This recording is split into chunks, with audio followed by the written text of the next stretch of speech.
Welcome, today we're going to show you how to fix ChatGPT access denied or login error.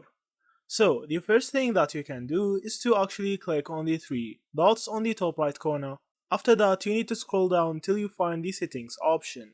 You need to click on it, and from here you will see the privacy and security option. Click on that option. Now from here you need to scroll down till you see all site data and permissions. You need to click on it, and now just search for OpenAI.